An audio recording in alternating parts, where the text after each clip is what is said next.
Aromatherapy morning show. So with us on C today now, we're up for our very first talk show of the AM. In a world where the battle against air pollution continues to intensify, we might find solace in exploring the healing potential of nature's fragrant treasures. So on this segment, we're going to see how aromatherapy could help relieve the ill effects of air pollution with aromatherapist Arlin Chondro. Arlin, thank you so much for joining us in the studio. Thank you for inviting me here. So excited to have you here. Now, we know that the ongoing air pollution have definitely been really bad lately, but aromatherapy is something actually I've never come across when it comes to air pollution. So how did you become interested in the field of aromatherapy and specifically its applications for promoting wellness and health? So before, years even before the air quality index in Jakarta became this bad, my two sons had allergies and asthma. So that's why I got interested into aromatherapy in the first place, and then I pursued further education in becoming certified aromatherapist, all to help them avoid inhaling steroids for their inhalation, for their asthma. And now that air quality is this bad, it also helps a lot with combating not only if you have upper respiratory tract infection, but it also helps to purify your home. Yes. As a mommy, I relied so much on aromatherapy to fight the pandemic, right? The virus. But now we have another fight with against air pollution. So what are the specific risks posed by the air pollution to our health, and how can aromatherapy help us with better immune? So air pollution, specifically in our city in Jakarta right now, is not only bacterial and virus, it also has the heavy metal because of the pollution from industrial, from vehicles. So we have to combat all of that. The particles that are in the air can be harmful to our lungs, not just to our throat and nose, but also to our lungs. A lot of kids are, not only kids, but also adults are going down with bronchitis that can get from acute to chronic if it's not treated immediately. And how aromatherapy can help is first, can increase the immune system response for us to better help any infection that happens in our body. How it works is it's not just through inhalation. Usually people diffuse it or inhale it, but it also works through our skin. So from our skin, it gets absorbed through our pores and into our bloodstream. But through inhalation, whether using inhalers, personal inhalers like this, or steam inhalation, it gets directly to our lungs and get absorbed. First, it lines our lungs better, and practically all essential oils have antiviral and antibacterial properties. I see. Well, you just cracked the code for me, because my mom would always give me essential oils when I get sick. And I could never really connect the dots on how it actually works.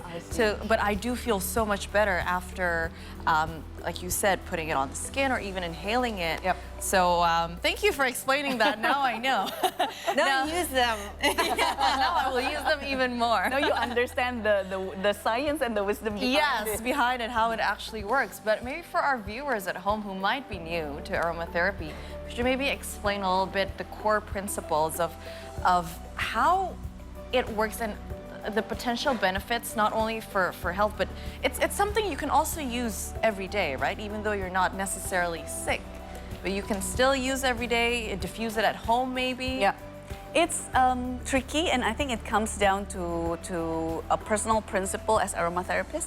For me personally, if you don't have any specific needs for it, you don't need to use it every day, because even though essential oils come from nature, everything that's 100% natural doesn't mean that it's 100% safe. So use it in moderation, only when you need it.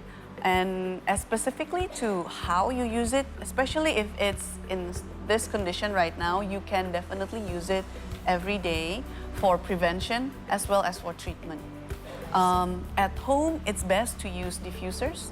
So it's diffused into the air and the particles are spread out to first purify the air, second to kill the microbes and bacterial in the air.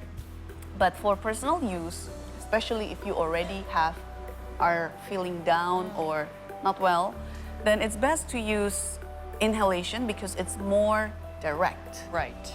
Stronger effect. Stronger effect. Using hot water in a bowl and then steam inhalation, that's best.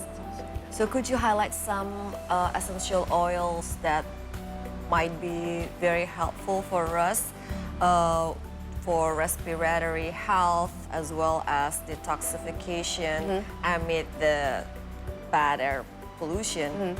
I have several here. So the first one that most everybody will know is eucalyptus. People often confuse this with kayu putih. Eucalyptus is not kayu putih. It has different. very similar components, but the smell is very Very different. different. Yes. Eucalyptus is really good if you already have congestion because it's expectorant. It reduces the phlegm in the mucus in your system. It also reduces the spasm when you have dry cough. Right. Cedar wood is something that not a lot of people are familiar with. This is very good because it also reduces the effect of heavy metal in the air. Oh. Yeah. It dissolves Cedar it, wood, okay. cedar wood, and it also is beneficial to increase your immune system.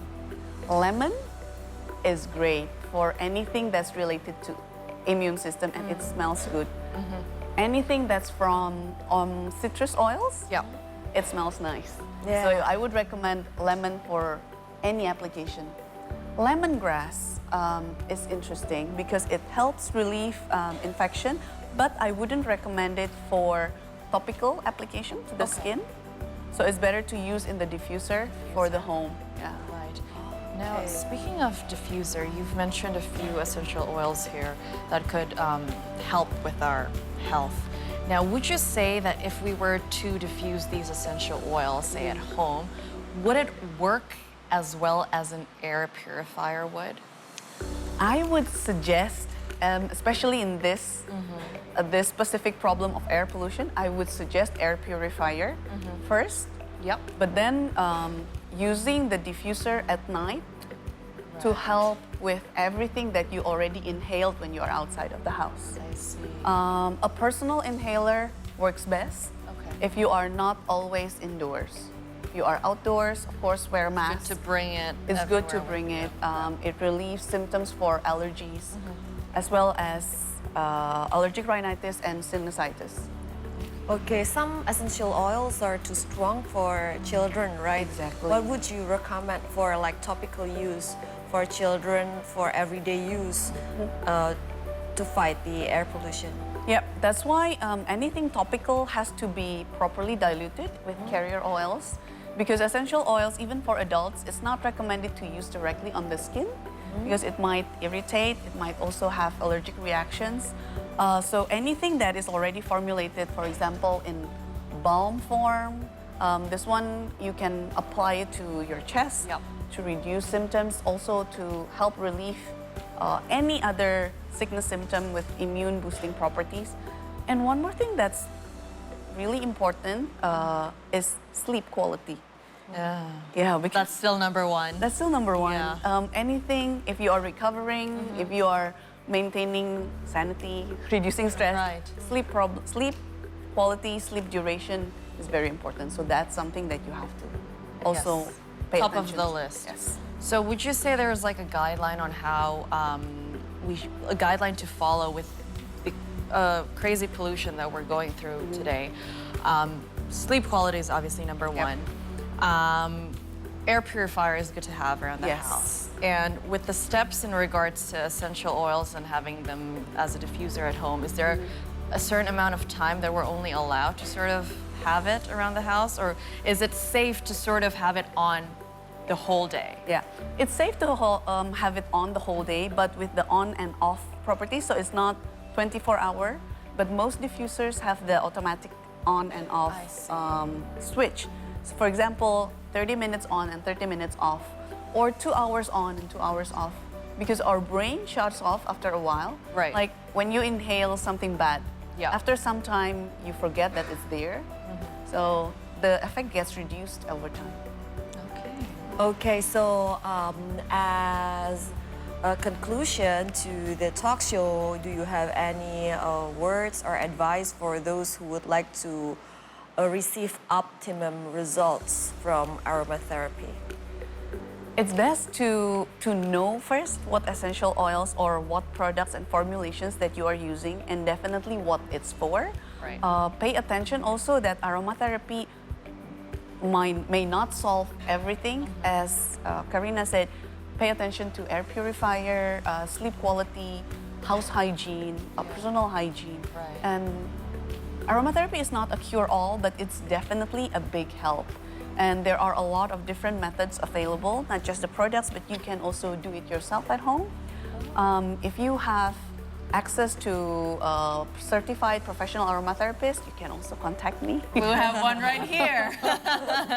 It's best to consult first, especially if you have Allergies certain population. as Yes. well, right? Sometimes I remember, I think my mom was using an essential oil, and I think she might have been allergic to tea tree. Oh. And then it's one that you, Rashes. yes. So it's good to Yes. consult with an Even though expert tea tree is beforehand. one of the most common and it's okay to be put on as acne spot on, but yeah. some people can You never get know. irritated and Yeah. you never know. Yeah. All right. Well, Arlin, thank you so much for coming in and Thank you so sharing much. with us a lot more about essential oils and how an important of a component it can be to our everyday health. Thank you. Thank you for having me here. Thank you, Arlin Chondro. Thank you. All right, guys, we're up for another short break. In the meantime, don't forget to follow our social media handles if you haven't already. We're on Instagram, Twitter, and YouTube at See Today News right here. We'll be right back.